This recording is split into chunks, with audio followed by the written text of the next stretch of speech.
Fundamental rights के बारे में काफी अच्छे से राकेश ने आप लोगों को बताया। तो it is easy to claim our rights but when there is about fundamental duties हम लोग कहीं पीछे रह जाता है ना।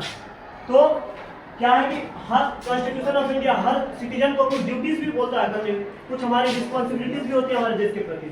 तो इस रिस्पॉन्सिबिलिटीज को कॉन्स्टिट्यूशन में डालने का काम 42 अमेंडमेंट के द्वारा 1976 में किया गया।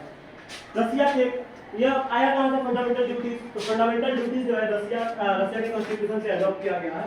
तो हमारा constitution of India article 51A के तहत हमें कुछ कुल 11 फंडामेंटल ड्यूटीज देता है, जो कि हर सिटीजन को इस आशा की जाती है कि उन ड्यूटीज का पालन करें। जैसे पहली ड्यूटी क्या है? To abide by constitution and respect the idea and institution, national flag, national anthem, यानी कि नेशनल इंस्टीट्यूशन को, फ्लैग्स को, नेशनल एंथम, इन सब की रक्षा करना, इन सब का सम्मान करना, यह हमारे सबसे पहली फंडामेंटल ड्यूटीज है। इसलिए हम कहते हैं कि जब भी नेशनल एंथम यदि कहीं हो तो हमें खड़े हो जाना है। क्यों? क्योंकि नेशनल एंथम के रिस्पेक्ट में हमें खड़ा होगा।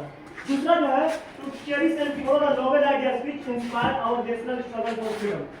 आपको पता है कि हमने 200 साल तक अंग्रेजों की गुलामी से लड़ा, तब जाकर हमें देश आजाद हुई। तो हमारे मन में जो आज़ादी की वो जो भावना उसको हमेशा जगा के रखना है, ठीक है। उन्होंने जितने स्ट्रगल करके देश को आजाद दिलाया उस भावनाओं को हमें जगाना है। तीसरा है uphold and protect the sovereignty, unity and integrity of India. देश की एकता, अखंडता को रक्षा करने का काम हमें है, ठीक है।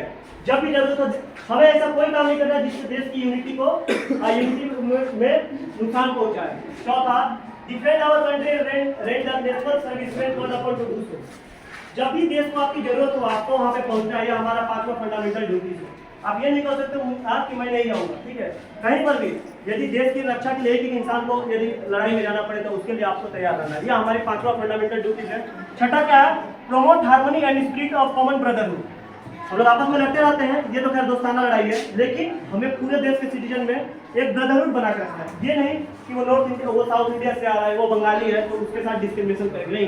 पूरा देश का, पूरे कश्मीर से लेकर कन्याकुमारी और गुजरात से लेकर के आपका अरुणाचल पर सारे इंडियंस के सारे हमारे ब्रदर्स एंड सिस्टर्स, उन लोग जो कि डेली प्लेस देते हैं। तो हमें अपनी हार्मोनी, कम्युनल हार्मोनी अभी हम लोग सेलिब्रेट भी कर रहे हैं, कम्युनल हार्मोनी बना करके रखनी है, ठीक है। 7 क्या है? Value and preserve rich heritage of our composite culture. आपको पता है हमारा जो यदि कल्चर की बात की जाए 10,000 साल पुरानी हमारी सिविलाइजेशन है, इंडस वैली से शुरू होकर अब तक हम लोग यहाँ तक आए। तो हमारी ये इतनी रिच सिविलाइजेशन है, रिच कल्चर है, उसको बचा कर रखना है, ठीक है। 8वां, protect and improve the natural environment including forest, lakes, rivers, wildlife to have compassion for living creature. यहाँ इस देश के नागरिक सिर्फ आप लोग नहीं हो, इस देश यदि द कंट्री इंडिया या भारत की बात की जाए तो यहाँ के जितने भी जो क्रीचर्स है, ठीक है, चाहे पेड़ पौधे, जंगली जानवर, लिविंग बीइंग, सारे इस देश के ही पार्ट है। तो उन सबको भी प्रोटेक्ट करने का काम आपको है, रिवर्स को प्रोटेक्ट करने का काम। इसका मतलब